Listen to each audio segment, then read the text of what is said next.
First of all, let me thank the organizer for giving me this opportunity. And today I'm going to speak about non-relativistic heterotic string theory, in particular about the limit that we have to take to get non-relativistic heterotic string theory, but I will apply actually to heterotic gravity. This is based on a work in collaboration with Eric Bergschuff, and I will start with an introduction, some motivation. I will describe the procedure to take non-relativistic limits, and then we will consider a prologue. So essentially, I will consider a model that hopefully will lead us naturally to the question, what is non-relativistic heterotic gravity? And then we go to the core of the talk, that is exactly non-relativistic limit of the heterotic gravity. And I will test this limit in 3 sectors. And finally, I will make some conclusion and outlooks. So let me start by saying that I'm interested to non-Lorentzian theories for several reasons. First of all, non-Lorentzian theories, very roughly speaking, are theories with a symmetry structure different from Lorentzian one. Are interesting because they describe physics in different regimes, for example, the non-relativistic or the ultra-relativistic one. And are characterized usually by 2 degenerate metrics, in contrast opposite to Riemannian geometry, where there is 1 non-degenerate metric. One motivation for studying this theory is that they govern physical system in a wide range of contexts. I want to mention, for example, in the context of the quantum Hall effect in the non-relativistic part, or for the ultra-relativistic counterpart in the near horizon geometry of black hole that is well described by Carroll geometry. Okay, so what I would like to do is something a little bit different to what Jelle has discussed before, that is taking the limit, so sending C to infinity. How we should take a limit of something, of a theory, of some symmetries, of a Lagrangian? Well, what we have to do is the first thing we have to follow, let's say, 4 steps. The first thing is to decompose. We have a flat index. Let's imagine that we have a manifold. There is a tangent space to the manifold. We have a flat index that is this hatted A. And the first thing we have to decide how to decompose this flat index. We are going to decompose in a part that is called longitudinal space and a part that is the transverse space. So the time direction will always be in the longitudinal part. And I will have p plus 1 values for the longitudinal part. If I have this construction, I will call this a p-brane limit. Why? Because the idea is that this space will be still, the longitudinal space will be still Lorentzian, and has the dimension to accommodate an extended object. Okay, so the second step is to redefine the relativistic fields. In this talk, I'm trying to give use uppercase letter for the relativistic quantities and lowercase for non-relativistic. We have to redefine the fields of our theory in terms of will-be non-relativistic fields, the one that Jelle has also mentioned, and also the parameter of the theory. In this case, I'm considering the file bind. Here, you can see that this redefinition involves a parameter that, for the purpose of this talk, we identify with the speed of light. And there is also another important thing that this ansatz is the core of the limit. In a certain sense, when we define the ansatz, the limit is defined. This ansatz is induced by the decomposition. So I have a different power depending on the different component of this file bind. Here, the M is a curved index. And I also consider the composition of the Lorentz parameter. In this, as an example, I'm going to take the limit of the Lorentz transformation of the file bind. The decomposition will be in a part that is fully longitudinal, that are longitudinal rotation. This will be still Lorentzian. In a part that is transverse rotation, this space will be Euclidean, and there are boosts. Now, these are when the index A take only 1 value, then we have a zero brane limit, or also called particle limit. We have the usual boost here. So now let's see how to take the limit of the Lorentz transformation. Lorentz transformation relativistically are this one for the while bind. So the third step is to substitute the ansatz for the fields and parameter into this transformation. If I substitute the ansatz, what I get is this expression. This is before taking the limit. So far I have not done anything. So far this is fully relativistic. It's just a rewriting. But now the fourth step is to send C to infinity. And in order to get a consistent limit, I have to be sure that I don't get diverging term in this transformation. So now we can see that the final transformation are the one that have been also shown by L. In particular, we see that the transverse file bind transform to the longitudinal file bind, but not the contrary. That is a characteristic traits of this non-relativistic regime. And I want to also stress one thing, that here, to avoid divergences, is fundamental this factor 1 over C of this parameter. So this parameter is selected in such a way to avoid divergent term when taking the limit. Otherwise, here, I would have developed a divergent term. Okay, so we know how to take the limit, for example, in the transformation rule. Let's apply, now let's go to an action, the simplest case that we have. Considering gravity. That is Einstein-Hilbert.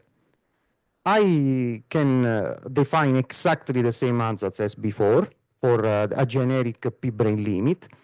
The non-relativistic fields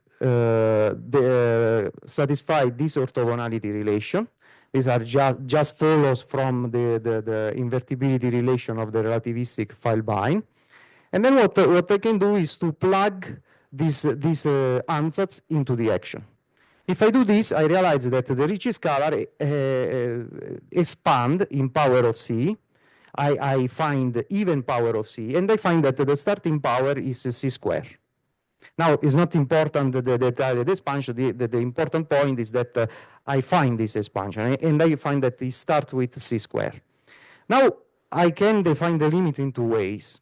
The first thing is just say, okay, I can send C to infinity, but in order to avoid, let's say, divergent term, I can always rescale with an overall power, with 1 over C squared. And this I will define as the electric limit. The result will be essentially this. But I have a second approach. I can have a second approach. The second approach is I can regard this term as a diverging term, not a finite term, and I can try to cancel this term with some mechanism. This is called magnetic limit, but in order to perform the magnetic limit, we need some particular mechanism to cancel this divergent term. In the following part of this talk, I will focus on magnetic limit. I will not consider the electric limit. So let's see how I can take the magnetic limit of Einstein-Hilbert. Well, in order to cancel the divergences, what I have to do is to add some matter. And in this case, I can add a Maxwell term. And I can provide an expansion of the gauge field of this type. And then what one realizes is that the expansion of the Ricci scalar and the expansion of the Maxwell term have the same, up to a coefficient, have the same C squared power term. So what does it mean? Well, this means that if you plug in now these ansatz into the action, you get a cancellation, and you have access to the next to leading order, to the sub-leading order here, essentially to the C to the 0. Why we would like to do this? Well, let's see. Let's consider let's look at this result here. I mean, it's not really important the specific. Yeah, please. Question.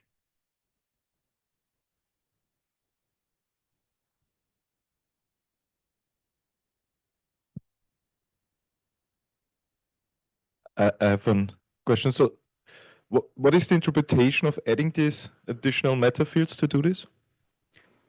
Well, this is essentially the point is this. If you want to have, suppose that if we look from the perspective of the algebra, I can give you an interpretation. If you do not add this, you do not have the extra field to go to the Bargman algebra. Because you cannot take the contraction from the Poincaré to the Bargman. You need an extra, you want to go there. So this is from the point of view of the algebra. Okay, thank you. From the point of view of the action, what we see is that comparing this action with the previous one, for sure this action will have a richer dynamics. So that's why in this talk I would like to focus on the magnetic limit. Okay, but then we know how to take the limit in the transformation rule, we know how to take the limit in the action. Let's make a step further. One thing that I want to stress here, however, before going to the next slide, is that here the decomposition is a particle decomposition. This means that I have time direction and I have the rest, the space. So I have one direction in the longitudinal space and remaining in the transverse space. Let's go one step further and we consider NS-NS gravity. What is NS-NS gravity? NS-NS gravity is the gravity theory that describes the universal sector of string theory. That is, then we have a metric, so the corresponding file bind, a Kalb-Ramond two-form, and a dilaton. The dilaton is not going to play a big role in what I'm describing now, but in certain contexts it's really important. So now the situation is slightly different with the previous slide. And this action is invariant under Lorentz under one-form gauge symmetry. And okay, now I want to do exactly what I have done before, but I do not have at my disposal a vector. Now I have only the two form. So what I propose is to not decompose, not consider the particle decomposition, but to consider the stringy decomposition. Namely, I decompose the flat index in a part that is longitudinal and takes two values that are 0, 1 or plus minus if I go to light-like coordinates, and the transverse space. The transverse space will take 8 values because I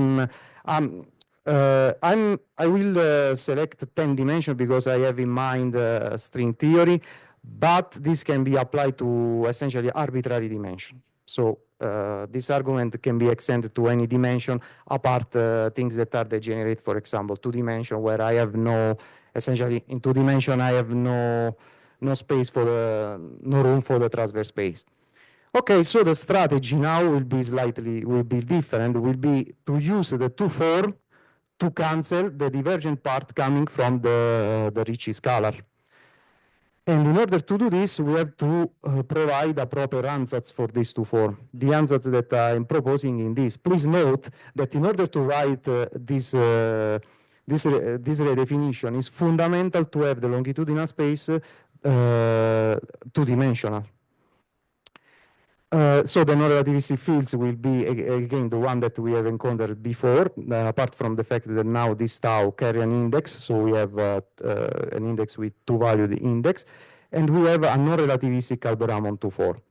The boost parameter will be expanded, it will be redefined in the same way, and if this redefinition are plugged into the action, again, we discover that the Ricci scalar and the h-squared term have leading terms that are proportional to each other.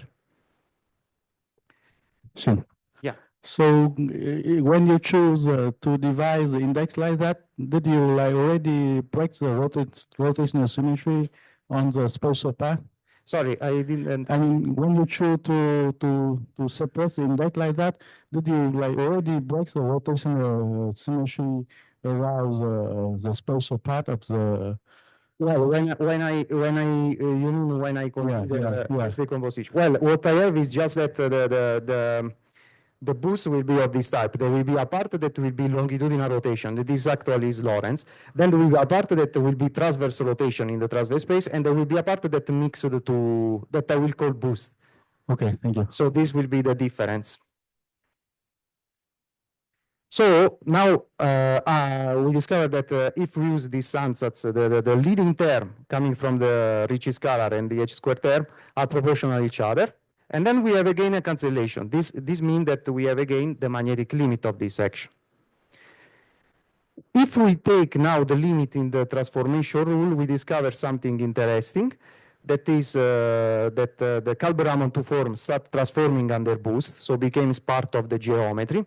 These fields are part of what is called the string Newton-Cartan geometry. And well, now I have the limit. I have taken the limit with Lorentz. Now the procedure seems is kind of clear in the sense that with Lorentz, with a vector, I need to take the particle decomposition. With a two-form, I need to take the string decomposition. But then there is a question. There is a question. We have an example where we have both the particle and the two-form. That is exactly heterotic gravity. This is the bosonic sector, so for this reason I'm taking 10 dimension, but everything I say now can be applied to arbitrary dimension. This is the bosonic sector of heterotic supergravity. So it contains the same fields of NS gravity, Novo-Schwarz gravity, plus a non-abelian vector field. So this vector V is the non-abelian vector field. This is the field strength. The F are the structure constant. G is the gauge coupling. And the EIJK will be the gauge group index. Question?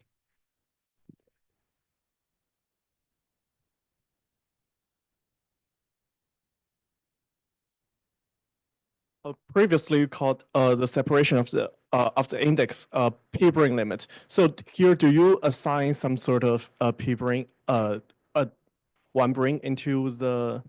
I am introducing this in a couple of seconds. I'm talking exactly about this. I see. Thank you. In this case, there is exactly this problem because now we have both the vector and we have the Cabramato form. So what should I do? Can I take the particle decomposition or I should go for the stringy decomposition? Well, I will show you one limit that is stringy. And then the decomposition of the flat index will be as before, as for the NS gravity. Let me also mention just one thing before moving on. That is that at a certain point, I can decompose also the 10D curved index in a part that is 9D plus an isometry direction. But I will say when I'm doing this.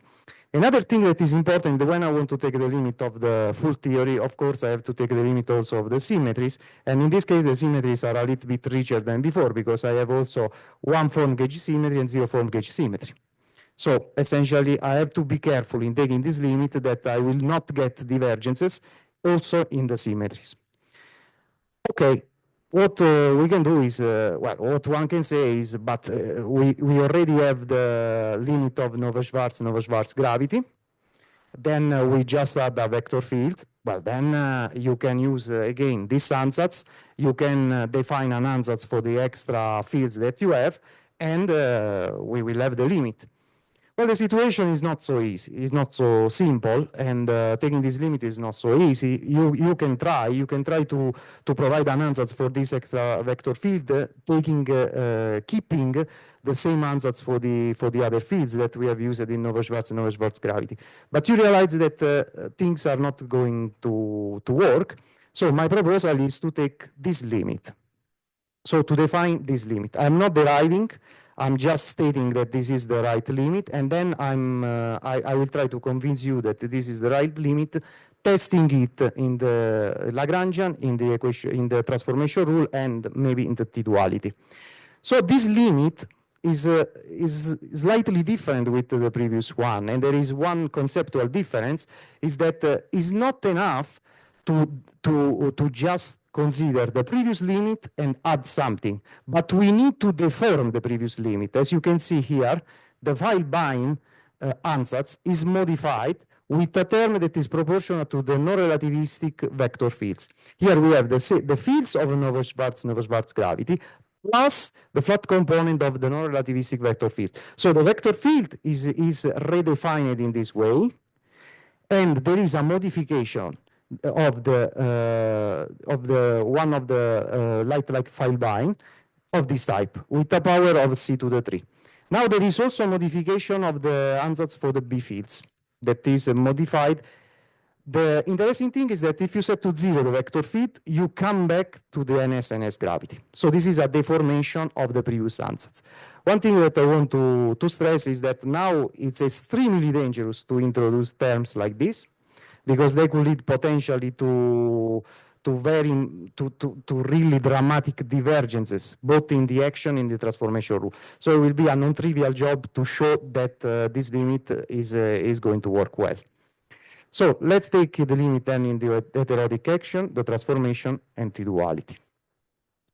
So heterotic action, we know what to do. We just have to plug in the ansatz. But now there is a complication.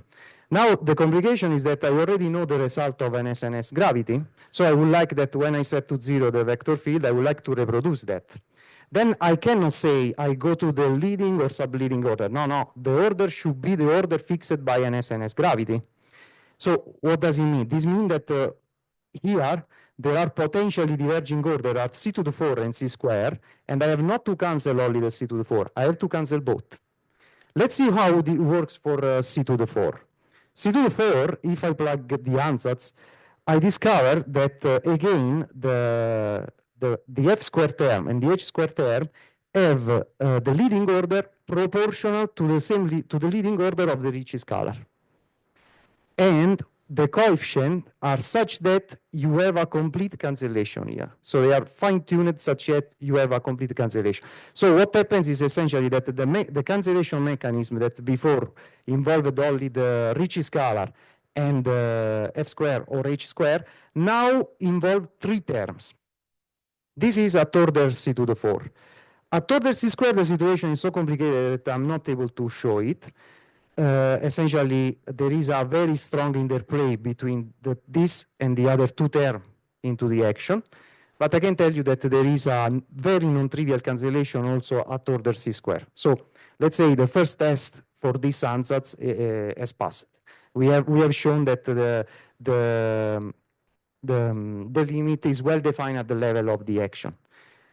I'm not showing the non-relativistic action, and this is related with what I'm discussing in a moment, that is related to the geometry. As we will see in a moment, we are going to find a very strange geometry. So we are working on it, and in order to show an action that is, let's say, in a nice form, we need to understand a little bit better the geometry.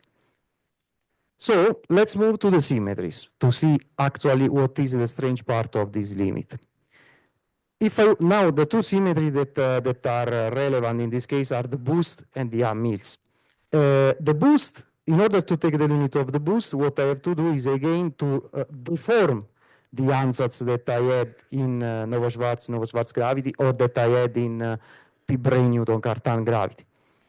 And I have to deform again with terms that are proportional to the vector field. So again, this will always apply. If I set this vector field to 0, I come back to an SNS gravity. And at the end, if now I take the limit, first I discover that I have no diverging term. And this is highly non-trivial due to the power of c that I have put in the ansatz. And the second thing that I discovered is that one of the vector field is invariant under boost. But now the price to pay is that one of the longitudinal field start transforming under boost. So this is, in a certain sense, this is the opposite of what happens in Newton-Cartan. And the interesting thing is, however, that all these transformations are a sort of correction because they are proportional to the vector fields. Okay, let's move to the gauge transformation. For the gauge transformation, I don't need to redefine the parameter. I just change the name just to use lowercase letter. And again, it's non-trivial to find that the limit of the transformation rule, sending C to infinite, do not develop pathological divergences. So this means that they are well defined. The interesting thing is here are again 2 aspects. One is that one of the vector field is no longer a gauge field, does not transform as a gauge field. And the second is that one of the longitudinal file bind start transforming under Yang-Mills. So this is the highly non-trivial part. So this is the geometry that is, let's say, a new type of geometry. And but we have verified, and this has a Lie algebra structure. So even if seems to be a little bit strange, is completely well defined. So let me go to the last point, and let's test a little bit this geometry considering the limit of T-duality. Now, I will not focus like on the result of this limit of T-duality, but for me this is an excuse to take a closer look to the geometry. T-duality are this transformation where G is the generalized metric and X is an isometry direction. So essentially, if we consider our theory with an isometry direction, we have this T-duality. We can write down this T-duality. Now, in order to perform, I would like to perform the limit of this T-duality, but in order to do this, I would like also to specify the nature of the isometry direction. What does it mean? This means how this map to the flat space. And in particular, I would like this isometry direction, for some reason of consistency, that this isometry direction X to be longitudinal spatial isometry direction. This means that essentially, this should map to the longitudinal part, so the tau should be different from 0 for X, but only the spatial part. So this means that I would like to have this condition. But this condition in the geometry that I have shown are very dangerous, because I've just said that the geometric field transform under Yang-Mills. So it seems that I have a notion of the nature of the isometry direction that depends on the gauge transformation. That is highly dangerous, no? Well, in order to take care of this, let me perform a change of basis. Essentially, let me perform a redefinition. I consider the hatted fields. This is again, these fields keep satisfying the orthogonality relation of p-brane Newton-Cartan geometry, in particular string Newton-Cartan geometry, and the transform in this way. So let's see what happens now if I impose the same condition on these hatted fields. If I impose this condition, of course, the tau minus has no problem. The EM, there are no problem because does not transform under gauge symmetry, but there is a huge problem with the tau m plus. But now there is a difference. Now, if I consider this index m to be the isometry direction, this will be automatically 0. And then I have a good notion of a longitudinal spatial isometry direction. This is fundamental to have the limit of the T-duality and to make sense a little bit of this geometry. So finally, let me go to the limit of the T-duality and to the conclusion. If we perform the limit of the T-duality, what we get is, well, I'm showing only part of the limit of the T-duality because I want to point out an interesting thing. In absence of Yang-Mills, Nove-Schwarz with a longitudinal spatial isometry direction maps to a theory with a null isometry direction. In this case, there is a deformation. So you can see here that if you set the vector field to 0 and you go back to Nove-Schwarz, you have a null isometry direction. But in this case, there is a deformation again proportional to the vector field. So this is no longer mapped to a null isometry direction. But there is an interesting thing. The interesting thing is that now the null isometry direction appear in the generalized metric. So these are the main differences that we have with this kind of geometry. Now, there are many open questions. This is just the beginning. We would like to understand a little bit better this geometry, write, for example, a connection, try to write down the compactification pattern related to this T-duality, and so on. So, okay, this is, I would like to conclude, to make a summary and conclude. Well, I have shown that the non-relativistic limit of heterotic-gravity exists and require a deformation of the usual ansatz. So this is the take-home message is that not always when we add something to a system, we can add the limit keeping our previous knowledge, but sometimes we have to deform what we already have, and we have to come out with some more involved ansatz. The second point is that the non-relativistic heterotic geometry has some very intriguing aspects that are the fact that the longitudinal y is not gauge invariant and one of the vector field is no longer a gauge field. And then there are many open questions and many patterns that we would like to expect. In particular, it will be nice to extend this to heterotic supergravity. To consider the sigma model, we are actually working on it. We have result. That is the reason why I'm calling this non-relativistic heterotic string theory, because now I spoke about gravity, but essentially this is the limit that works also at the level of the sigma model. So it fully works also for string theory. It will be interesting, and I hope we report soon on this, to consider also light-like and transverse partial T-duality. These are the T-duality where you consider the isometry direction mapped to the other part of the flat space. And it will be also interesting, of course, to understand a little bit the geometry, to expect solution, and to find application of this, maybe in different contexts. So, thank you.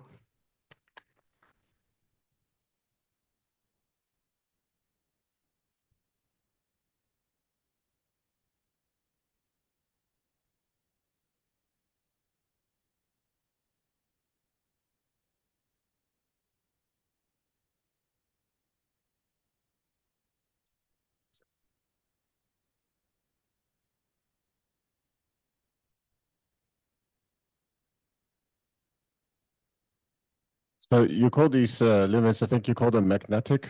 That reminds me of another potentially alternative route to defining these kinds of limits, which is to start from like a phase space action, and then to one of the expanded phase space action, because then you have more variables, because you have now also the conjugate dual momenta. And sometimes these momenta survive, you can't integrate them out anymore because they become Lagrange multipliers. Sorry, I didn't hear the last part. Sometimes these, when you take non-relativistic limit of phase space actions, the momenta that previously you were able to integrate them out, you can no longer integrate them out. So they become like Lagrange multipliers. So they remain in the theory. Yeah. And I was wondering whether that would be interesting to try here, because then maybe you have more fields, and then maybe you get more conventional geometries with these Lagrange multipliers and forcing center constraints or something like that. Have you thought about this? We have not thought about this type of expansion. Okay, however, if I take a look to the answers, if I understand correctly what you are pointing out, here we have a c to the 3 power. So in performing some kind of expansion, we have to be a little bit careful, I think, no? In not switching on the positive power and then having something could be potentially hard, but I think this is a very nice point to expect, could be a very nice point to expect. Yeah, in the phase space action, you may have different limits. So maybe you don't have a C cube term. Then that's the point. If the structure will be different than this, then we are protected by having some potential. The price to pay is that then you have these Lagrange multipliers floating around. Yes, of course. Yeah.